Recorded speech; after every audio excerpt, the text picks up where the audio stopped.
Yeah, yeah. It's been a while. I didn't get a chance to make the videos, and I completely understand. I would like to apologize for that reason again. I was pretty much engaged in a couple of sessions in my organization, and obviously on a global platform, I was trying to deliver some of the knowledge sharing session, due to which I'm unable to make the videos as usual. Though today is Sunday, and it's again quite difficult for me to find time to make the videos. Anyway, but here I am, and let's try to make it even a better way. Hello guys, my name is HarshArena, and in this video we will going to move forward with the topic called Azure Storage Redundancy and the Replication.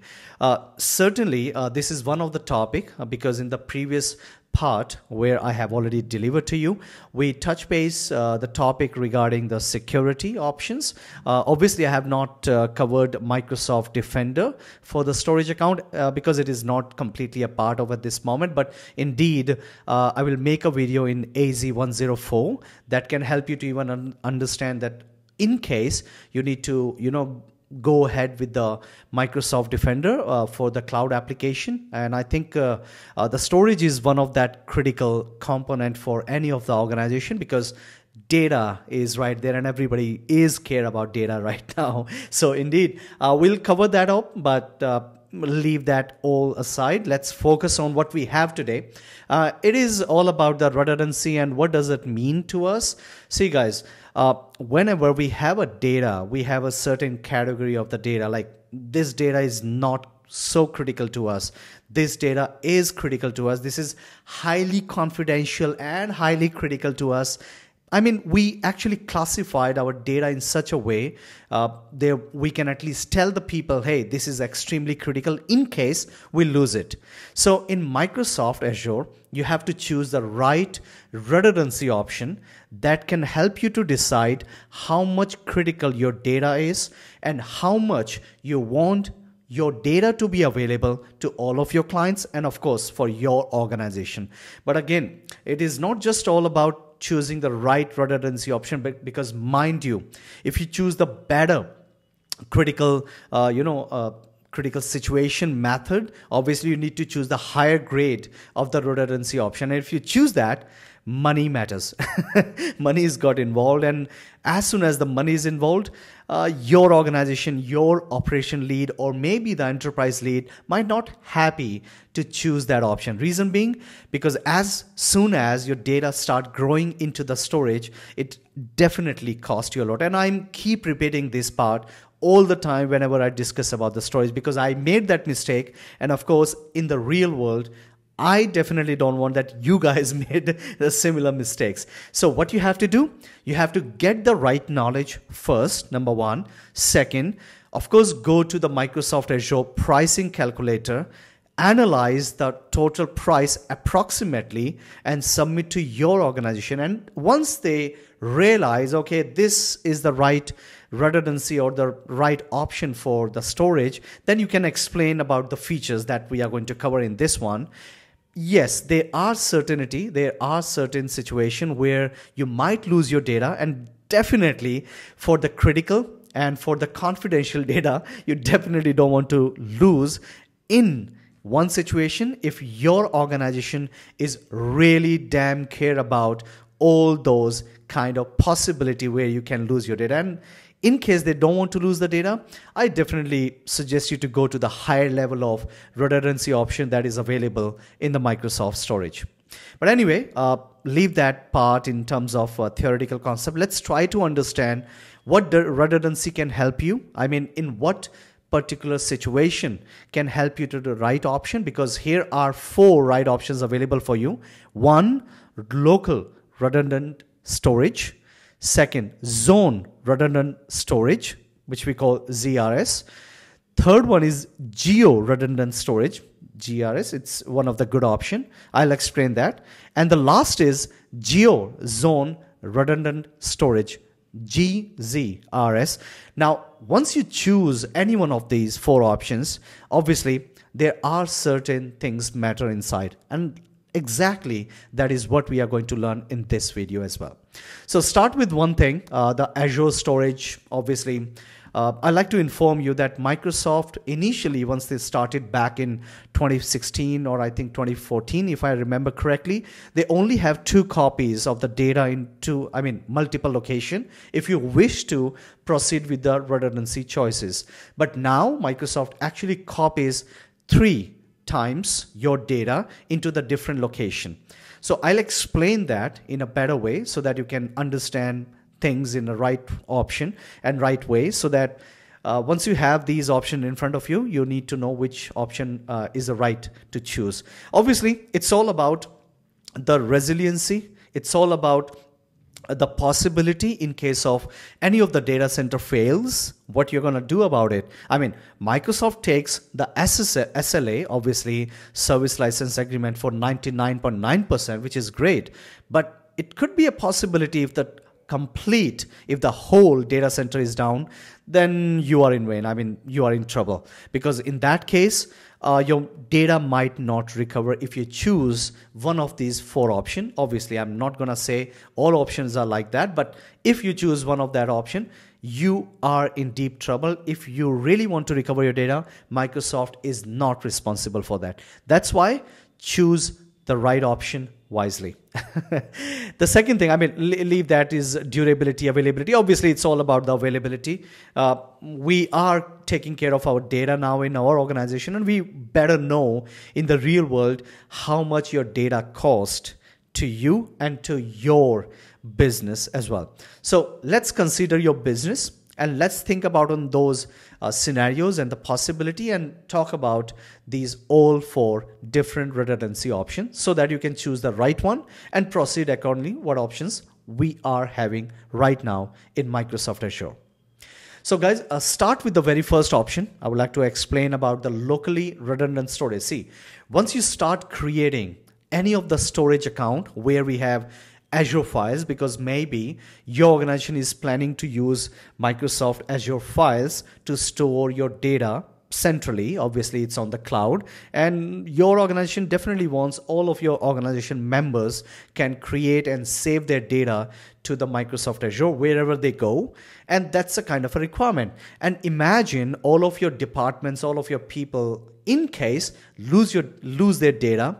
That is a kind of a chaos in the organization, and to avoid that chaos, there are some advantage, some disadvantage, and some possibilities that you need to know about these 4 different options. So let's start with locally redundant storage. So guys, this is the example of the locally redundant storage, which means if you start creating your storage account, and if you choose LRS, locally redundant storage, what it does, basically it goes to the same data center. What does that mean?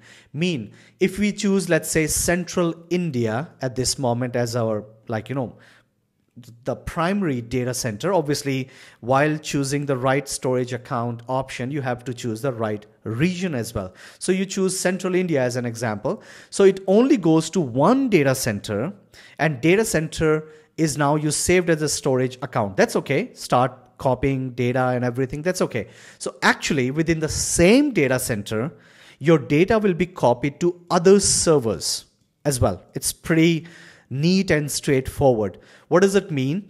If your one storage account is currently available on one of the data center machine, now your data is again copied to other data center machines as well. Like 3 copies will be saved to the 3 different storage servers available, but in the same data center. And from the SLA standpoints, Microsoft claim 99.99999 up to 11 times your data will be available, because it's very rare it happened until unless there's no disaster, natural disaster, not just disaster. If any of the natural disaster happen, likewise it happened in Japan. I really want to say sorry to all the Japanese people if they are listening to this video. It happened to you, but yeah, the situation nobody knows anyway. So if your data is saved and these kind of location, and if your complete data center is down, it means you lose your data. That is the consequences of the option if you choose LRS. But what would be the advantage then? The advantage is money. Obviously, if you feel your data is not so important for one of your data, storage account, not data. So in that case, I highly recommend to choose LRS because it costs you less. But if you start thinking about availability, if you start thinking about the high availability, in fact, in case of failover, because you definitely want, you don't care whether the Microsoft is, facing some kind of natural disaster in one of the location you choose, it doesn't matter. You really want your data to be available all the time. Don't worry, Microsoft got you covered. You just need to choose the right option. Now, even better than locally redundant storage, what option do you have? Is zone redundant storage. Now, let's go to this part. Now, what does it mean? It means almost the same, but with a quick twist. What that is? So basically, you need to start thinking about your primary region and secondary region, right? But before that, I'm sorry, this is a wrong place. We have to go to this one. You have to start thinking about ZRS right here. My bad, guys. I was thinking I placed these all in the right way, but yeah, anyway, I didn't do that. It was my mistake. But yeah, you have to think about the GRS is right here. Now, here you can see one of the great options that in the primary region, all of your data centers could be divided into the zones. And I am not going to say whatever the region is currently available has this option. Most of them, yes, they have zone 1, zone 2, zone 3, but it might be not in the case if you choose one of the Azure regions. So I highly recommend to go to the Azure region option, which you can find from the Microsoft Azure website, and find it. And I'll show you once we are trying to do some of the practical part, once we talk about the storage account. And I will explain about this, that how you can identify your primary region and the secondary region. But at this moment, think about the primary region only, and think about your particular primary region has 3 zones. It's quite a far away to each other, but advantage is they have a separate power backup. They have a separate cooling system. Don't even think these availability zones have a same power backup. No, not at all. They have a different one. And again, what are the advantages here? So let's imagine if your availability zone 1 is down and your data is already copied to the zone 2, then your data is still available. You don't even feel, and that is why the SLA for GRS is 99.9999 up to 12 nines, even better than LRS. Right? I mean, obviously. And the other advantage is your data will be copied to all of these locations synchronously. Means the synchronization happen in between these different availability zones are really quick and really nice and tight. So even your data is blocked. Let's say your data saved in 1010. Immediately, your data is also copied to other location as well with the same form, with the same blocks. That's the advantage, and that is why we call it synchronous option available in the GRS or ZRS, whatever you call it. But advantage is all about your data is not just copied in one location. Your data is copied to one primary region, but in different zones. So if you copy your data at one place, your data will be copied to obviously to other place. And I would like to avoid the confusion. Your data is not just 3 types, it's actually 4 times, because the actual data is available here. One of the data copied into the same LRS, which is right here, and then to the other zone, which is right here, and the 4th one is right here. So total data copies is available as 4, not 3, because I just try to make you understand about the topic. So I write down like this: copy 1, copy 2, copy 3, but don't be confused. Now, obviously it's more costlier than the LRS. That's the second thing you need to keep in your mind. Availability means if your one of the zone is not available, then yeah, your other zones are available. And like I said, it's already synchronized your data with the synchronous option. So means you don't even realize your primary like in one of the zone data center is down. Your data is still available all the time. Nobody even feel and realize unless the whole country is not down with any of the natural disaster or any possible reason. I don't want to use them because I have something in my mind, but I don't want to use on the YouTube. But anyway, you get my point to choose ZRS in case, even in a better way, if you really care about your data. And obviously it's all about the high availability. You really care about the high availability, this is the right option for you. Now if you want to go more higher than the ZRS, then obviously you have option called GRS, the Geo Redundant Storage. Now, what does it mean? It's not gonna play in the primary region. Now data is gonna go away from your country as well, not in the same region. Likewise, if I choose India as my primary region as an example, so obviously my data now goes to the nearest data center or the paired data center. Yeah, I just want to say first data copy is gonna be available in the same place. Like for example, one of the part is how I can explain. Okay, imagine my data is currently copied in the central India. Okay, central India is somewhere, let's say in Delhi. It is not, but imagine that. Now your secondary location, secondary region would be West India. Yeah, it is in the same place. That's okay. I mean, in the same country, but the region is completely different. Now it goes to the West India, which is kind of West Bengal as an example, or maybe Assam in India, or maybe Southern India. I don't know at this moment, but imagine the region will be changed. If you are in the northern part of India, your data will be copied to West, East, or maybe South India. It doesn't matter for me at this moment how Microsoft actually been deployed their regions. I know them, but as of now, just to make you understand, you don't need to care about where that is, because in the primary region we choose as a GRS. And if I choose Central India, so in the Central India, we will have these three zones, Zone 1, Zone 2, and Zone 3.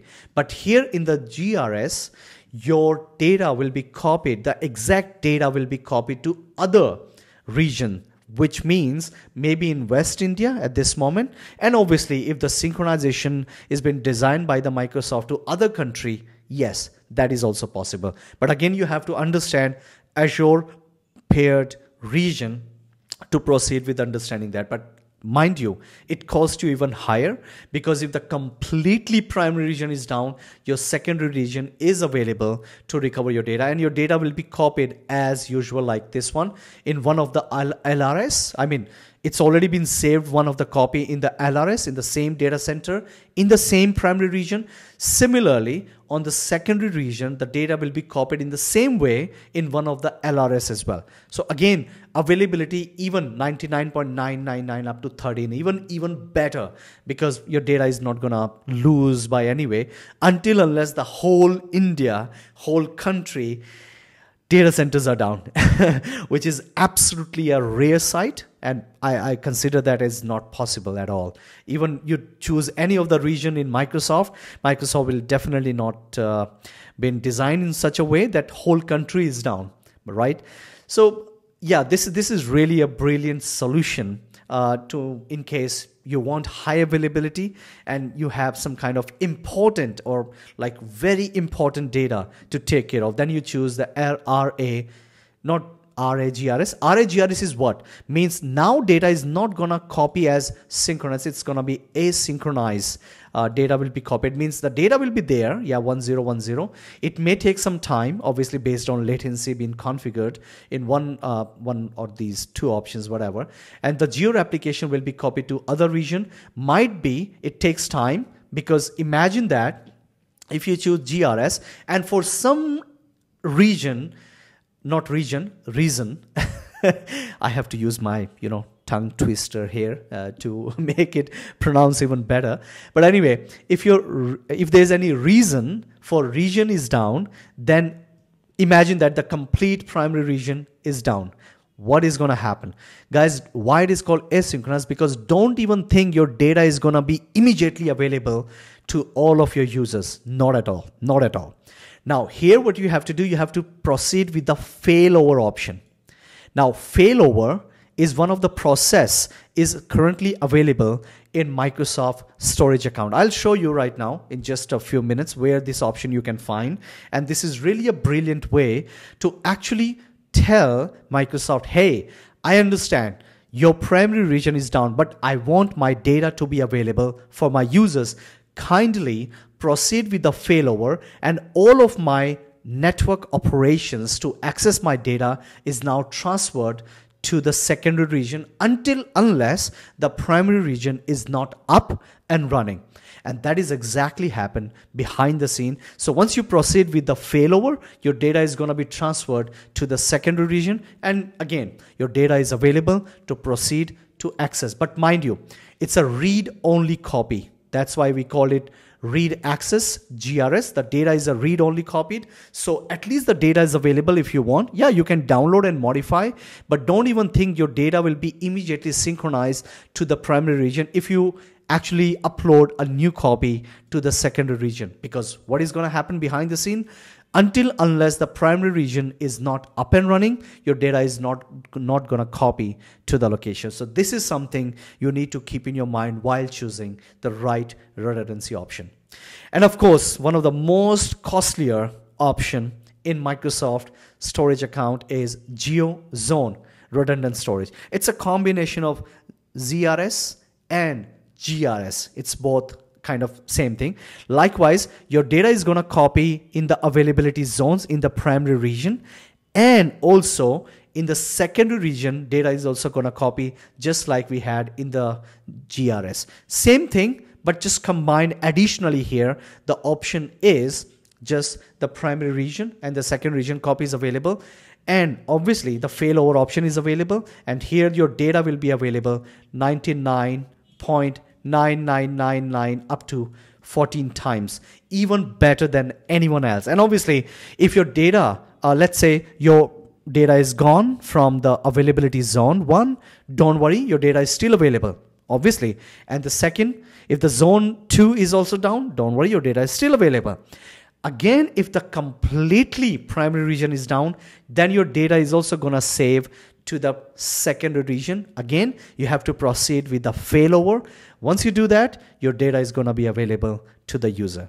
But mind you, the option GZRS, you have to choose only when you actually care about your critical data. If you have a most critical data within your organization, I personally suggest and recommend to choose, not I, in fact, Microsoft also suggest you to choose GeoZone redundant storage, which can help you and provide you all the possible availability and the high availability, the data backup, I mean, all sort of kind of recovery options, solutions available from the Microsoft end. So that is how you need to choose the right redundancy type. But yes, now we didn't check much about these options while we choosing the Azure Storage account, because we learned about how to create the storage account, but we didn't talk about a lot the LRS, GRS, ZRS, GZRS. Now exactly, we're going to touch all these options right while creating one of the storage account in the Microsoft Azure. So I hope I try my level best to make your life easier. One more time, I'd like to repeat two important things. Number one, if you choose LRS, money is less, that's good, but availability is also good unless your data center is not down. Mind you, as soon as you go to the higher level up to GeoZone redundant storage, the cost will be increased. But along with that, you have to choose only when GeoZone redundant storage when you have a extremely critical and confidential data, and your organization actually care about the data so much and they don't want to lose at all.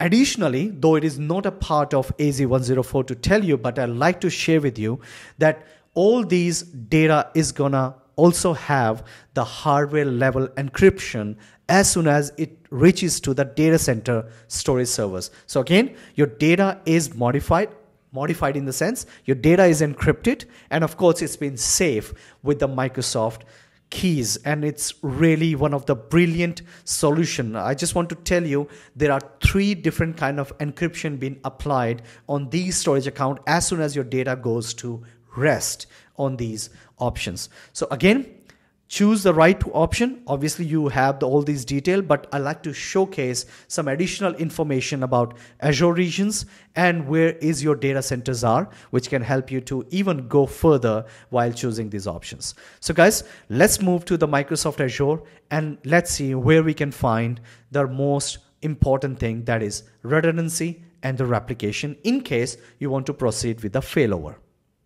So as we discussed that you guys need to know about the Azure pair region, because once you choose the right region for your data storage, then you need to know which one is the pair region so that it can help you to proceed with choosing GRS or like geo redundant storage and geo zone redundant storage. Both options are available for you, and this is really helpful in many of the ways, and obviously it can also help you to choose wherever you are which one is easy for you in terms of choosing the right region for you. Like for me, as an example, I am in India and I am currently nearby New Delhi. So for me, the central India would be the right choice in terms of saving my data. So if you choose the India location, so here's a central India. So one of their pair region is Southern India, South India.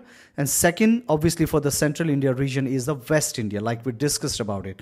And if you choose and save your data in West India, your pair region would be South India. So this list is going to be available for you on the Microsoft Azure website. If you want, I can share this in the comment section. You can simply go ahead, or I can just put it in the description. Maybe it can help you. Apart from that, I like to also share this link with you, which is gonna be help you in many ways. Again, what is in this? So guys, number one, you can find out how the connectivity is being set up around the globe by the Microsoft. Number one. Second, here you can find out all of your availability zones. Here you can find out all of your region around the globe. And you can also understand how the synchronization is going on and how the Microsoft is actually taking care of everything. And obviously not only that, if you want to understand, you can just move this one in a faster way. Likewise, if I take you to India, this is India, right? If I'm not wrong, right? Let me double check. Yeah, this is India. So here you can identify how the connection is going on, what that is. Bombay 30, what is this? If you don't know, it's a geography. You can identify that. And if what this is, I don't know at this moment. Here you can identify the Jamnagar, what is a kind of things. And India is completely a location, it's a geography. So this is going to be a lot more helpful. And here's a Southern India where the Microsoft actually even provide you much more detail about the data center, because here you can find out even more information. If you don't feel good about it, what you can do is you can click on view map.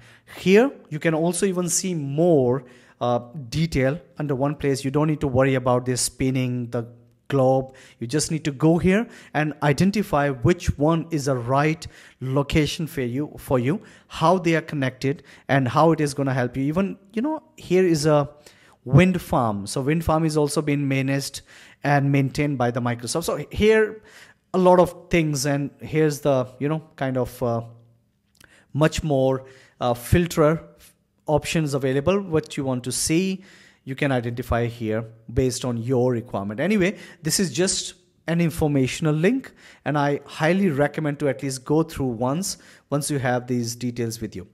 Second, let's go back to the Microsoft Azure, and here we need to understand where we can choose the option and what other things in terms of failover, if we really need it, where we have to go, where is that option for us.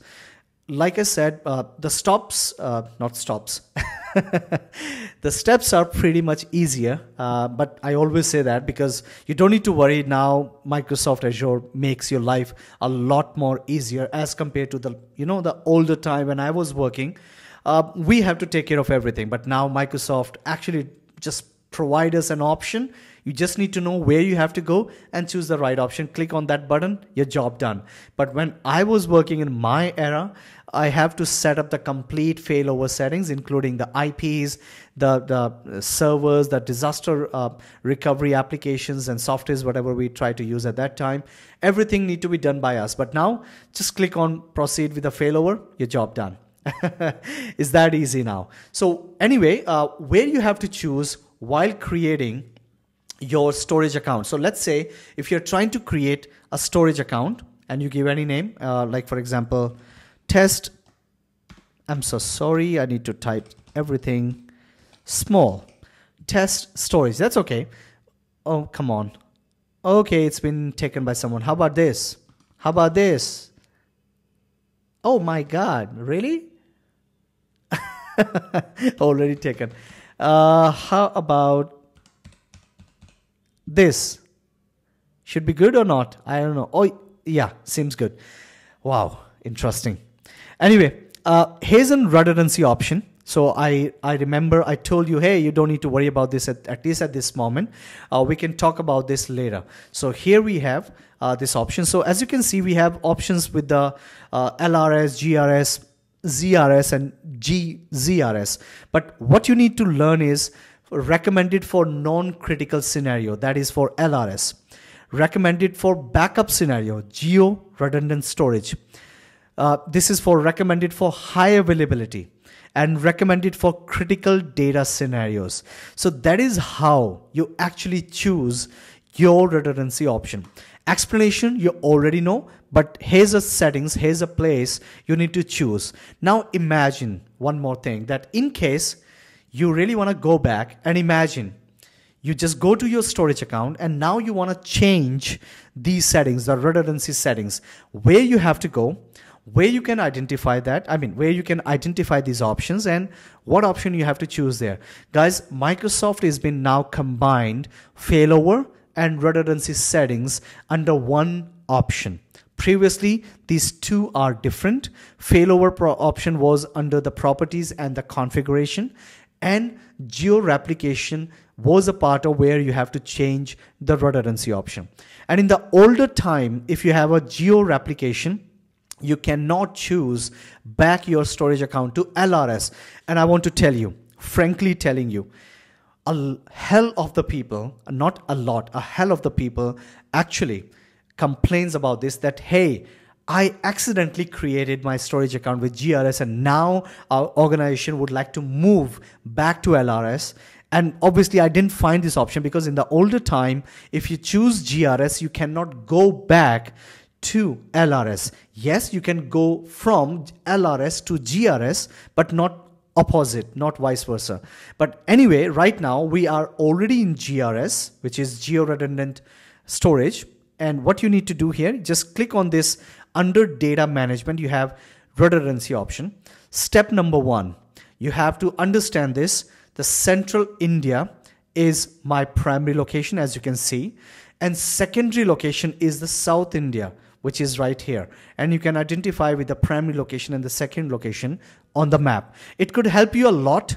And storage endpoint, if you have created any like endpoints or you have already been available, you can simply go to one place, copy paste all of these endpoints, and according to that your people are trying to use any of your endpoints for accessibility of the storage account if they really want to. The important thing is redundancy. If I click here, now as you can see, I can definitely go back to the locally redundant storage. If I really wish to, click save and you can proceed with that. If you want to change to RAGRS, you can absolutely proceed with that. Now the option is not available for zone redundant storage and the geo zone redundant storage. This option is going to be available when you choose locally redundant storage. I'm sure Microsoft has some issues with it, and I also believe that Microsoft is going to work on these features and in the future, you can also change with the zone redundancy storage as well if you are already chosen geo-redundant storage for your storage option.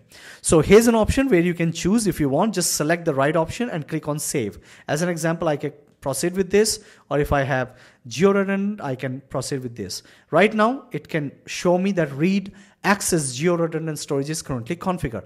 The important thing, another one, is prepare for failover.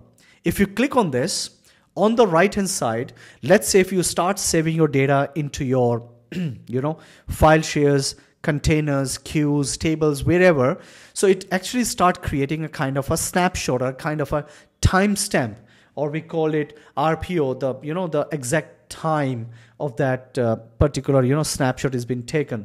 So the last sync time was this one. So as soon as I click on this unplanned, why it is called unplanned? Because Microsoft is not declared right now primary region as down. So in that case, it always shows unplanned. If Microsoft actually suggests, okay, this is a kind of a option we have chosen as a down, then you can proceed with the planned failover, and you can simply type yes here. As soon as you type yes, it just proceed with the failover. Now, what it does after proceeding this, I have done that in the past. So as you can see, the primary location is Central India. It will change back to South India as primary and Central India as secondary. The data will start copying the same way. Obviously, for that condition, you have to make sure both of your region should be available for the synchronization. Otherwise, obviously, it doesn't work.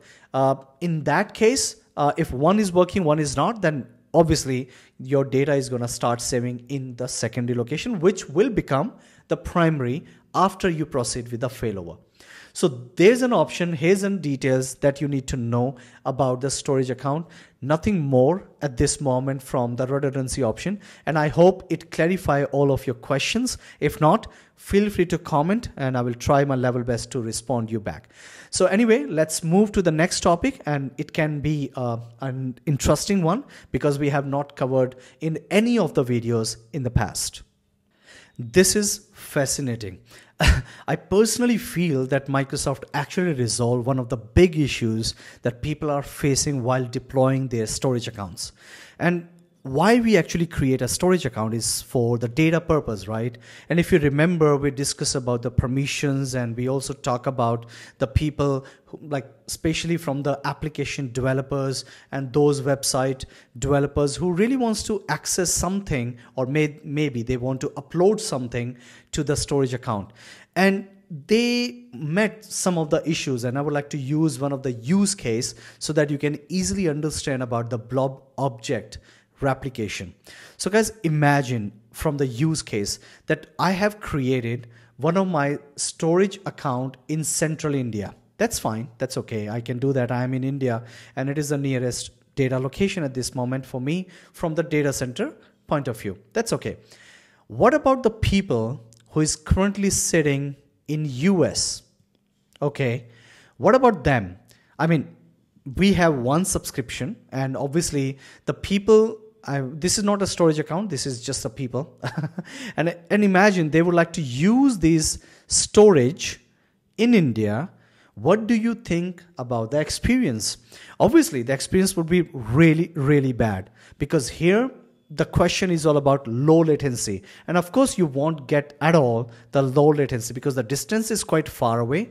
The people in US actually cannot get, the faster response from the storage end in terms of accessing the data, or maybe they would like to upload the data in both of these scenarios. So guys, to resolve these kind of experiences, and not only US, let's say your people are sitting, some people are in Australia, right? It's not Australia, but not AOS, consider AUS. So they are in Australia, the people are in Thailand, maybe they are in Qatar or some other country like Germany. I mean, the people are sitting in different places, and obviously they are using right now one subscription. This is a kind of a restriction. Or you are dealing with the people who is just kind of a vendors, but these vendors are not in the same region in the sense it's not in fact in the same country.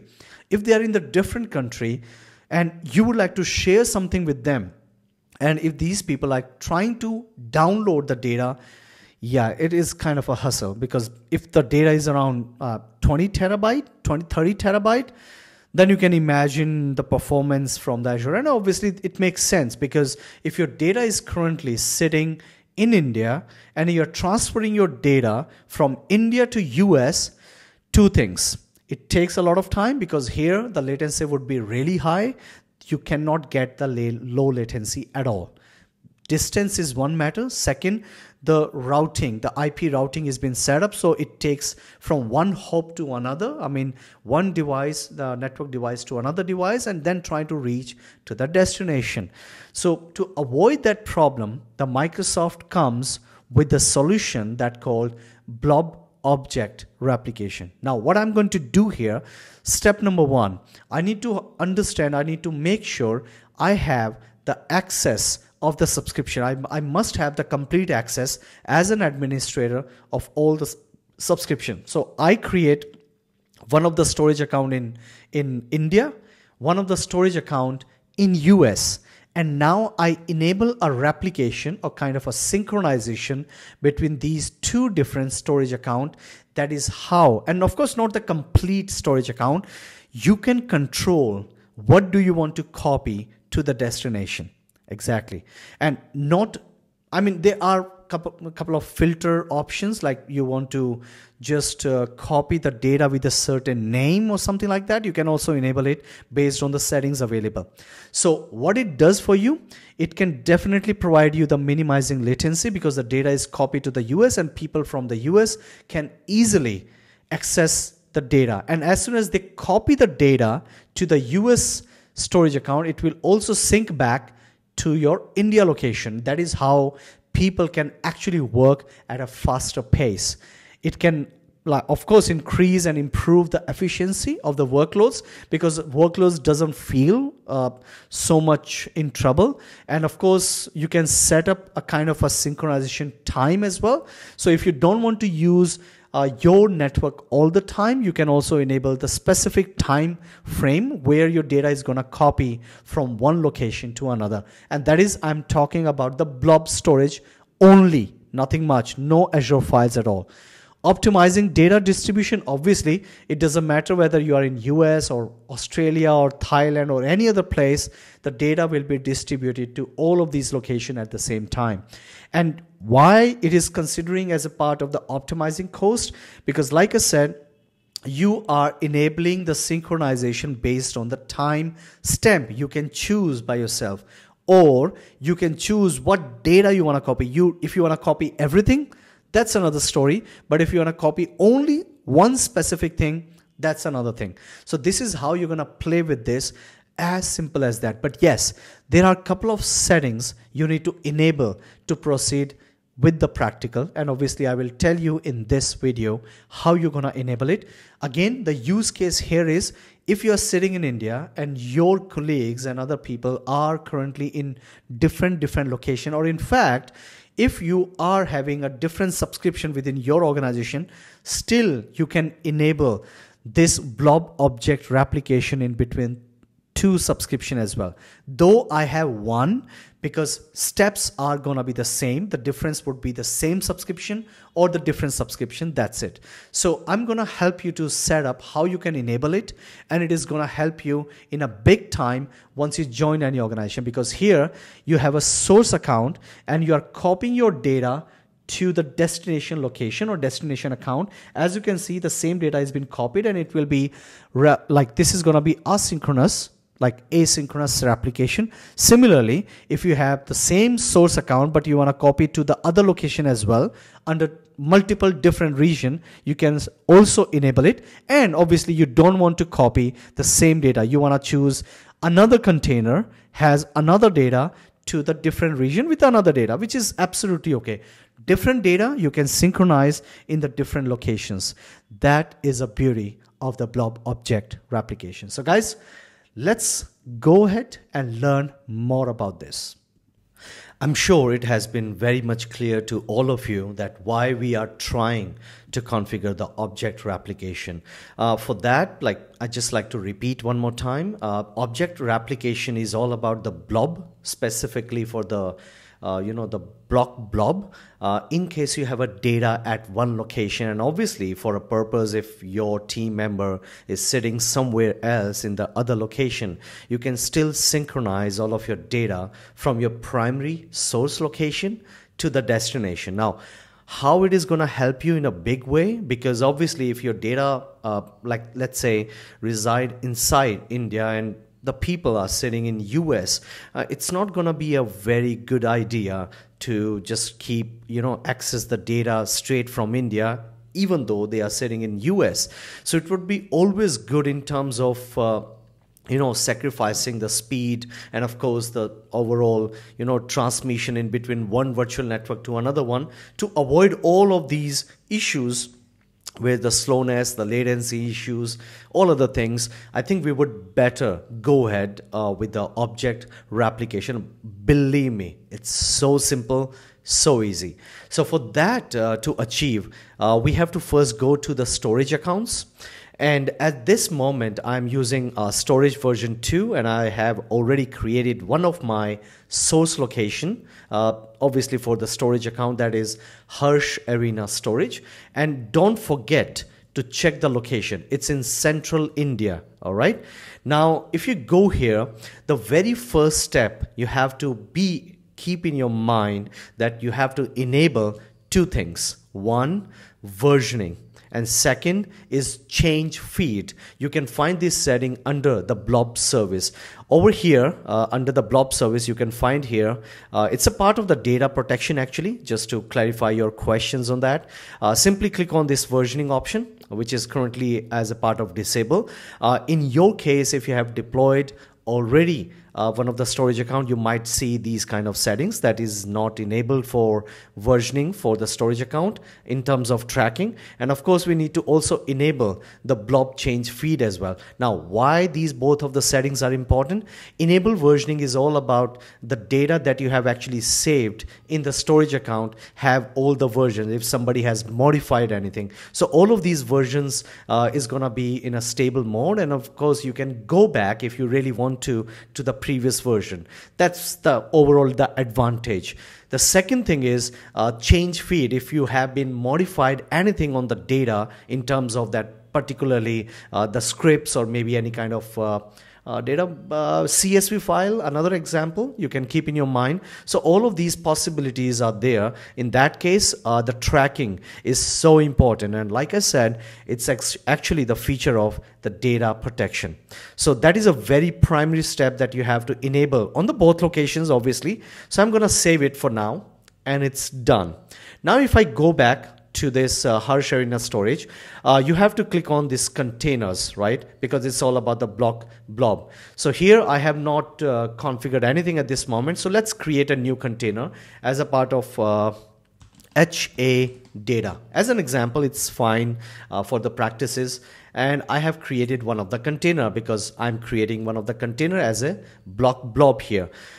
So just go here inside this container. Now the very next step is you have to start uploading some of the data for C, like, okay, what is going to happen once you proceed with the object replication. So at this moment, I'm going to choose a couple of my own photos. I like this one. I was in Beijing. I, enjoy this time anyway. And I'm going to upload one more that's going to be helpful to us. What it would be? Yeah, this in Shanghai. Not Shanghai. I like this one anyway. So I just click on this and click upload. I did a very simple thing. And maybe you have another questions. Okay, Harsh, what about, is it a private accessibility for these files, or we need to enable the public access? No. If it is in public, again, fine. If it is in private, that is also work for us. All right. So this is something you need to keep in your mind. Access tier is a very next topic that I'm going to cover and explain what that is. But at this moment, it's a blob. That is the thing you need to keep in your mind. All right, so we are good here, and I want to repeat one more time. The location of this storage is in central India. Can you see somewhere? Yeah, it's right here. The primary location is in central India. Now, what we are going to do to see the right changes for the object replication, where is that settings? But before that, let's create another storage account, and this time obviously I'm going to use at this moment is the same resource group, but it doesn't matter to you. You want to change any other one, it's okay. So I'm going to type another HarshArena storage. How about that? Storage. It would be simple and easy, but this time I'm not gonna use the same location. I'm gonna use a very far away location from our side. I'm gonna choose East US 2. This is exactly we have discussed all the time about synchronization and data availability for the destination people who is currently working in the US as an example. So I'm not gonna change about redundancy. It's absolutely okay, and obviously just click on review and create. I didn't change any other settings here. Okay, once it is done, let's create this. Once your storage is ready, which is obviously going to take a couple of seconds, or consider that 1 minute or 1 or 2. After that, you also have to enable the same tracking settings, change feed, and second is versioning. You have to enable this on the both sides, so that in case even the destination, which is my currently in this case is the US, if they modified any of the settings in their place as well, it should be synchronized back to my primary location.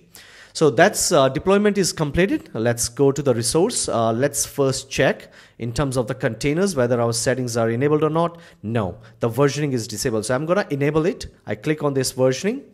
That's good. I'm gonna enable versioning for blobs and enable blob change feed. The same and simple settings. Click on this save, job done.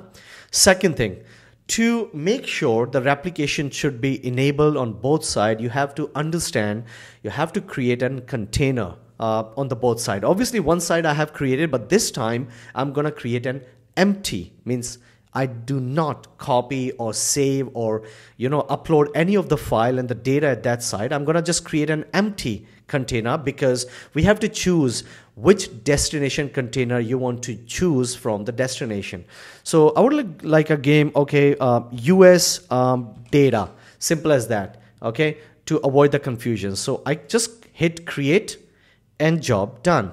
As soon as it is created, you see it's a US data and there's nothing inside this place, this location. It's absolutely empty, correct? So let's do one thing. Go back to my home, it would be better, and under the storage account, and check this out. My primary source, which I'm going to choose now, is in central India, and obviously my another kind of a storage account is in East US 2.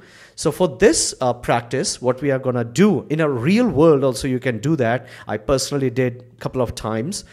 Just select your HarshArena storage, whatever you want to choose as a source one, and simply go to under the data management, you can find object replication. This is exactly you have to proceed with your settings. Click on this object replication. As you can see, there are no rules created at this moment for the replication rules, all right? So I'm just hit and create the app replication rule.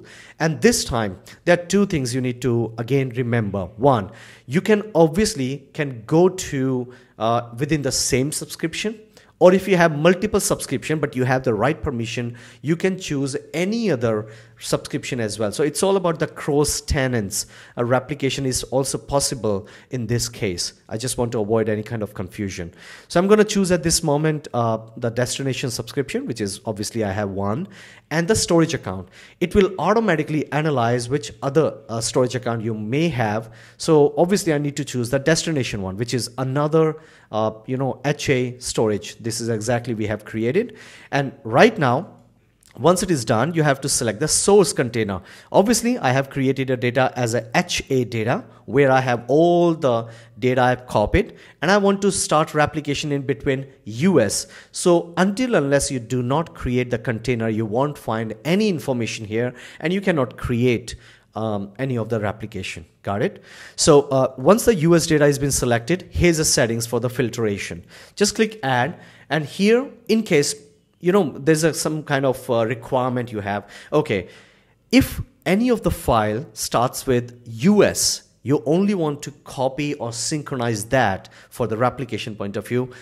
You can write down exactly match here, like US or maybe bank or maybe franchisee, financial, HR. I mean, you can use any of the words. If these files starts from these words specifically, you're going to mention here as a prefix, these files are only gonna copy to the destination. That's why this point is available. At this moment, we are doing practice. I'm not gonna choose anyone. And very important thing, the copy over. Only new object. This is by default settings. Means if you want to do it for the first time, imagine that, because later on also you can change the settings if you want for the container pair details. But at this moment, only new object is going to be synchronized as soon as it copied, as soon as it's been uploaded. But if you want to change these settings, simply click on change. And here you have three options. Everything, obviously I want to copy everything, or you can customize the date and time and everything. So it's a really great option in terms of enabling the synchronization and of course the replication between the two storages, and obviously in the different locations. So once you click save as an everything, because I want to synchronize everything, I simply hit create. Once this rule is going to be created, we are set here in terms of analyzing what's going to happen on the destination side. But mind you, how much data you may have in the primary location, that is completely depends, because on the destination side, it may take some time for the replication. You can't just imagine, yeah, obviously, as soon as this rule has been created, it automatically start replication. How I can say that? Because if I go back to the another, HA storage, the another storage, you can see that one of the rule is automatically created as a part of copied into the account. I mean, it is not in from the account, but obviously into the account. And we have not touched any of the settings in this US location, right? So it's been already created. Let's just check this out. Let's go to the containers just to verify. Obviously, per my experience, it's not gonna be copied immediately. It may take some time. Like you see, there's nothing. Either you can start refresh or you have to wait. Another thing which I want to talk about in terms of settings and available option. So as soon as you click here in the object replication, it's called cross-tenant replication, advanced settings. I always recommend that allow cross-tenant replication should be enabled if you are copying from one tenant to another, right? So it is a very, very good and important setting from the synchronization point of view, and it's gonna really helpful if you are actually enable this on the both sides. So let's try to verify on this side whether it is enabled or not. No, so I'm gonna enable here as well. It's been enabled on the both sides, right? So here now let's just try to play around with the with the containers. I'm gonna just refresh, try this and that, because this is my source location. All right, I'm gonna just hit refresh. All right, I'm gonna play with this. And how about a photograph I have? That's nice. Okay, you can find the modification time and creation time for versions if you want to play around, because obviously we have not modified any of these files. Right now we don't see any of the versions. Otherwise, we could have the snapshots created. If you want to play, you can definitely play with that. This is the photograph. I love it. I personally enjoyed a lot in Beijing, and I don't know what other people say about China, but I simply love that place. It's full of energetic people. The people are it's kind of a self-centric. My experience is good, bad, both in the country, but overall I can say when I lived there, it was feel like it's my home. People are really amazing in many ways. They really take care of you. They do and of course care about you, and they do even many things. This is a Shanghai place. I love this place. I used to go with my wife, my kid. almost, I think, every month. Though we live there, it's quite far away, but we enjoyed it anyway. Okay, that's just want to spend a little bit time, and I want to see whether the replication is been completed or not. Let's go back and try to see whether it's done or not. Let me refresh one more time. I hope it should be done. Yes, it's done. So as you can see, it takes a little bit time because how much data you have on the destination location, that actually matters. So once it is done, you can see that these photographs, both of these photographs is now in US and it's been available. If you want to see more details about the modification of the file, you can identify here. But at this moment, this is the replication policy ID because it's on the destination side. Only you can see the replication policy ID, but if you go back to the source location, and if you want to see a little bit more about this, if you select any of the data, you can see the policy ID, the rule ID as well, and the status is now completed, right? Including that, obviously blob index tags is also been synchronized and verified by the defender itself. It's automatically available and there's no result, no threats found. I'm absolutely happy. So that is how the object replication you can enable on one to another location, and obviously vice versa. If somebody has modified anything on the destination, it's also going to be synchronized back or replicate back to the source location. Overall, the purpose is now your data is available on both locations. The application developer, web developer can use it and enjoy with low latency, great performances, and of course, avoid any of the hinge while accessing your data sitting in India and try to access the data from US, and of course the vice versa. So this is a brilliant solution given by the Microsoft Azure, and I hope you love it.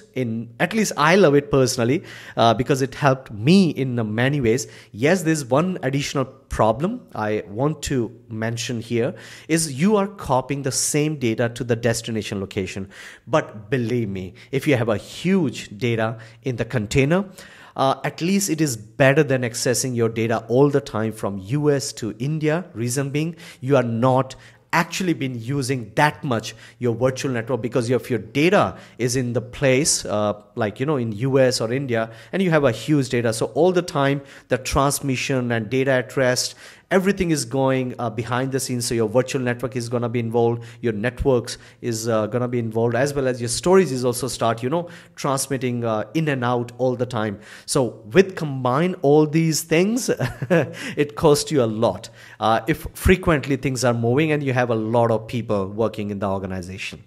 So I hope I clarify all of your questions regarding this. So let's move to the next topic and we will learn more about the access tiers. The blob access tier is not only about to configuring what kind of storage you want in terms of saving the data. It's not just about configuration of your storage that can help you in a better way. It is also the combination of how you want to save your money, and of course based on the required data, that is how you're going to choose the right access tier. Now, what is the meaning of all that? See, whenever you select your data that you want to save in your blob, as an example, we just uploaded our pictures, it is not necessarily required all the time that people like to use them. Sometimes you have seen those kind of scenario where people upload the data and it's been quite some time, nobody even touched that. So if you have these kind of situations, the Microsoft offered a different kind of access tier which can help you to save money. It's all about the money. In other words, I just want to mention that it offers you different kind of tiers options in the blob data storage functionality, I can say that, which is a kind of a better way to save your money. That's the easiest way to understand that. And you cannot just find only just the easy blob tier access. You can have multiple different kind of options available, and you need to understand all of them, right? So let's start with the combination of the retention policy as well along with the storage. I don't know how many of you have gone through these kind of scenarios, but imagine if you're working in any of the organization and they, in the real world, in fact, and they want you to say, hey, Harsh, this is my data, and what I want now with my data is to make sure I just want to put it somewhere else so that whenever we are in need, I can get it back. In other words, maybe I want to take a backup of my virtual machine. Maybe I want to take a backup of my SQL server, or maybe any other application, or maybe any other server or the workload that are running in Microsoft Azure. I want to just take a backup of the data. And obviously, you know very well the data backup is not usually used all the time. It is only required when there is a necessity. I mean, in any of the disaster recovery situation, only then you have to just restore your data. That is how the backup actually works. Now, I just want to tell, whenever we create any of the storage account, by default they all goes with the hot tier. Now, what is the meaning of hot tier? It's just the by default option, and it is optimized for storing the data that can be accessed or modified frequently. Means you can read and write the data almost all the time. Whenever we have a kind of a situation where we have a Azure file sync, or maybe we have configured the file server in Microsoft Azure, and we know that the people in the organization always wants to go back to the blob in the containers, and maybe they would like to use the data all the time. Then I think hot tier is really a good option for you, where the read and write operation continuously happening, and it is related to the money. I will show you in a minute, don't worry about that. The second thing is we have the cool tier. Obviously, whenever you create these storage accounts, usually it asks you to create these storage account with either hot tier, either cool tier. So what is the meaning of the cool tier? It's actually been optimized for storing the data that is infrequently accessed or modified. I mean, I don't say it's been all the time you are modifying your data. It has been like, okay, I just save it, and in next 30 days maybe where I would like to access something from my database, whatever I have saved inside those storage account. That is the meaning of the cool tier. The primary difference between hot and cool: hot, always in use, read and write operation is going all the time, but cool tier means you are not using the data all the time, every day, maybe in 30 days, one time or two times, that's it. That's the reason. If you have these kind of data, or you have these kind of situations, you have to choose the cool tier. Obviously, the price is involved. As soon as you go to from hot to cool, is start getting cheaper. But storing the data is obviously cheaper. But when you're trying to access the data, that is costlier. Now, what does it mean? If you are actually confused, don't worry. I have a very good calculator for you. I will show you in just few minutes. Don't worry. But let's try to understand the new tier, that is a cold tier, even cooler than the cool one. Cooler than the cool one. I don't know. But anyway, it's actually been considered that more data that you don't want to access, put it in the cold. In other way, it has been optimized for storing the data that are rarely accessed or modified, but still should be stored in a minimum of 90 days. Because for the cool tier, it's all about 30 days. Overall in general retention period, and cold tier is for 90 days. Now, the last one, obviously archive is no need to tell you. The archive option you only need to choose when you really wants to access your data. I use a big word, rarely. I mean, obviously the consideration here are the 180 days, and in 180 days maybe you just want to access your data only for once. That is the only reason you have to choose archive. I want to repeat again one more time so that we can go to Microsoft Azure portal and the pricing calculator, where you can find the difference in between all these different options. Hot tier, you have to choose when you want to use all the time. which is a by default option where we consider, or even the Microsoft consider, that you want to access and use your data all the time. The cool tier, here the condition or the retention time is 30 days. In 30 days, you just want to access once or twice that kind of data. That is considered as a part of cool tier. The cold tier is something, or it is optimized for the data very rarely kind of use in 90 days. And for archive data means that is just for the the purpose, like a SQL database, because as per the consideration, SQL database can be stored up to 3 years, but obviously you don't want to use them all the time. So in that situation, archive tier would be the right choice for you. But if you want to understand more, we have to go back to the Azure portal and of course the pricing calculator that can help us to know more about it. So let's go there and learn more about this. To configure the access tier in the Microsoft storage is fairly very simple. You just need to know where are these configuration options available, number one. Number two, in case you have a dedicated file that you want to proceed with the right access tier, where you have to go, what option you have to choose, and then select the right option there as per your requirement. So for that, let's start with the storage account. So similarly, I have already created my storage account, and like I mentioned all the time, here is the detail, the blob service. Under that, we have a default access tier. The option is already selected as hot. So like I said, whenever you create a new storage account, then by default, the option for the access tier always chosen be hot. Now, let's say if you want to change it to cold as an example, or not cold, I mean cool, then for that you have to go down below. You have the settings. Under settings, you have the configuration. And in the configuration, you can simply select blob access tier.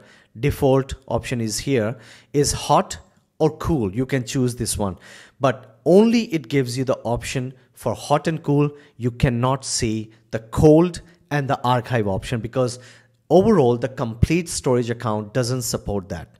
Now, to achieve that dedicated files that you wish to proceed with the cold and archive, then you have to simply go to the containers.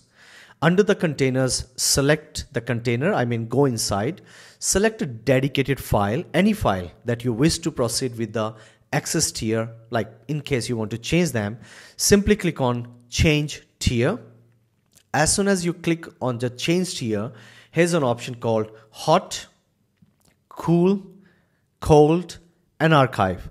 I already explained hot means you always wants to use the read and write operation always happening on these particular access tier. The cool, you have to choose when you have the period around 30 days that you think that, okay, this file may be used in 30 days only. Only then you have to choose cool. When you have even more days where you feel that, okay, this file may not use in around 90 days, then you can choose a cold option. And the last one, archive, where you have imagine, in fact, you just put your data in the storage that you may not want to use all the time, maybe once in a year or once in a 6 months, something like that, then I think the archive option would be the right choice for you as per my recommendation, as per Microsoft best practices. Now, this is not just about that. Obviously, to change these tiers, you can do that easily. You know the option now. The important thing is price calculation. So guys, for that, this is the price calculation website, the Azure Blob Storage Pricing. And if you want to understand, if you wish to understand that how these actually work for in terms of different kind of access tier options, then you can choose Explore Pricing option here. The file structure chosen as a default, dependency, redundancy would be GRS, ZRS, is all up to you how you want to proceed. I will just proceed with the LRS, which is a default option. Region is something very important you have to select and choose. I consider right now my data is stored in Central India, and of course how you wish to calculate. This is the pricing calculator, in what exactly the currency you want to see the results. I select the INR, Indian rupees at this moment. If you go down, the data storage price for pay as you go. This is my subscription. So guys, this is the exact understanding about this. So let's say if you choose hot, okay, so it's about first 50 terabyte, which is 50,000 GB approximate. For the premium storage, if you select, then it is kind of 17 rupees per GB. And if you choose a hot tier on that, then it is kind of 1.6 like per GB, 1.6 rupees per GB. Think about the archive. Check this out. For the archive is 0.16. I mean, only 0.16 paisa can just help you to save a lot of money instead of choosing hot tier. But yes, hot tier can help you only when you have to actually proceed with, always wish to wants to use your data, only that condition. Now, if you want to calculate this in a proper manner, let me just remember this first. Hot tier is 1.6 and archive is 0.16. Let me try to remember it. 1.67. Okay. So this is my calculator.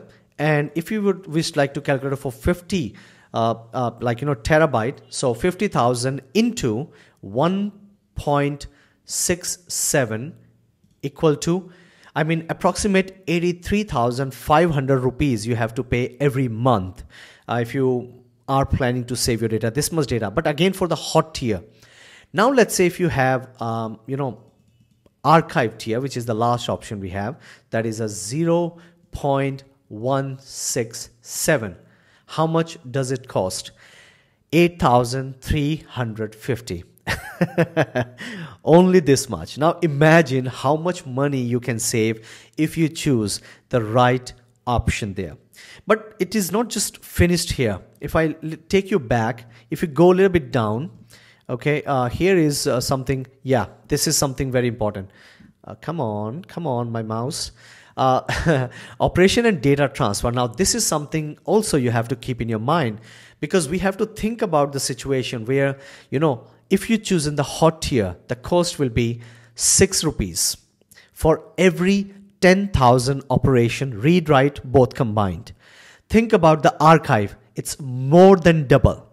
That is why you have to choose these access tier wisely, because if you, let's say, choose hot tier, obviously if you generally save, it costs you 83,000 rupees. If you have 50,000 50,000 GB in general, 50 terabyte. But think about the 10,000 every operation, it cost you 6 rupees. But if you go through this archive, it costs you 13 rupees. Think about the cold one, 19 rupees for every 10,000 operations. And of course, read write operation, I mean, everything has been written here. You can calculate based on your organization requirement and how you actually wants to proceed. I just want to give you the example that in case you receive these kind of options in your organization, that you are the decisive person, then wow. And yeah, again, if you want this high priority read, I mean, the Microsoft will dedicatedly assign the storage performances to your account, to your tenant for the read operation. Think about the read operation, 651 rupees for every 10,000 read operation. Think about it. But if you want the high priority read, my God, I mean, 7,600 rupees for every 10,000 operations for the read. I mean, I don't want to remind you that how much it does cost if you frequently wants to use your archive, cold, or any other storage. So guys, please keep in your mind, choose the access tier wisely, but this is how you actually analyze which access tier is really a good option for you. You have to understand the business requirement. You need to understand the availability of your data. You need to understand how frequently people like to use the data that is being saved in the blobs, or in other words, in the storage account. I hope it has been clear to you now what this is and how it is going to help you. So let's move forward to our today's last option or last topic, that is storage lifecycle, that can help you a lot in a big time. I'll tell you what that is. We need to just create a rule and we are good to go. But you need to understand that first, why you need to choose the lifecycle management option. Azure Blob Lifecycle Management. To understand this specific topic, let's try to understand a little bit more about the situation. Let's imagine you are in the organization and right now we are playing just with 1, 2, 3, 4 files. Imagine that you have approximate 1 million files inside your blob storage, and you like to actually wanted to know how many files are actually currently not in use from last 30 days or 90 days or 180 days, because you are not sure at this moment how many files are currently in use on a regular basis, because you have already chosen the hot tier. But like we already discussed just now a few minutes ago, tier option is really an important feature when you have to deal with the money for the organization. So you have to start understand that okay, there are number of files which are currently not in use, and I want to put all of these files into the cool tier, or maybe cold tier, or maybe the archive tier. So how you're gonna do that? There are two options for you. Number one, you have either go by the PowerShell script, create a script, run in the Microsoft Azure, and it can just show you all the files. Then choose by self, okay, because you can easily identify that this file was modified or accessed. Remember the word accessed that many days ago. So based on that, you can choose the right tier option, but it may take a little bit while. How about one of the automation way you can deal with this by just creating a rule inside the Microsoft storage using Azure Blob Lifecycle Management. So guys, this is nothing but a kind of a rule that you need to create inside the storage account, and you are good to go. After that, this lifecycle management will automatically identify it and will tell you, okay, what do you want to do if these files are 30 days old? You want to delete them, you want to remove them, you want to move all of these files to the cold tier, cool tier. All these options you can find inside that rule. So that is why I just paste the screenshot of the rule. That is how you can start creating. Under the base blob, you can just choose what actions do you want to take, and I will show you if and then kind of a strategy it's been applied in these rules.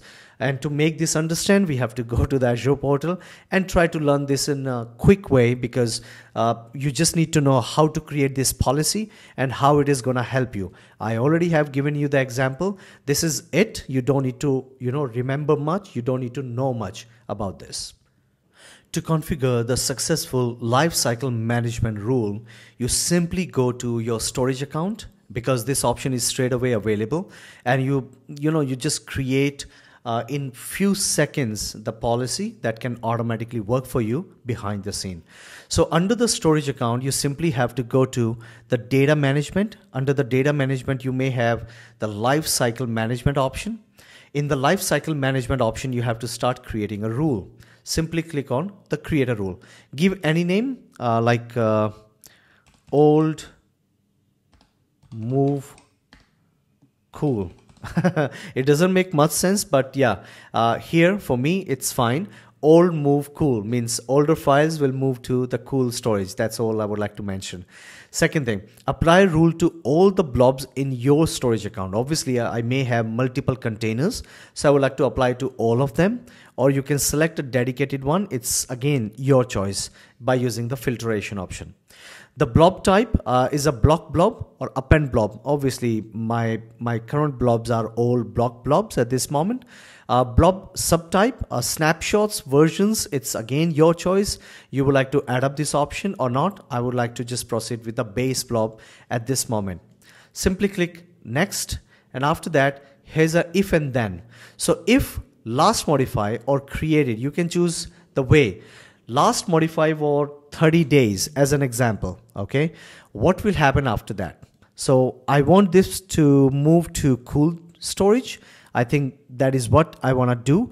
Or you can add on more options, like, if it has been modified for 60 days, then do it to the cold storage, something like that, and add on more condition if you wish to do that. Click add and your job done. That's it. That's all you need to do.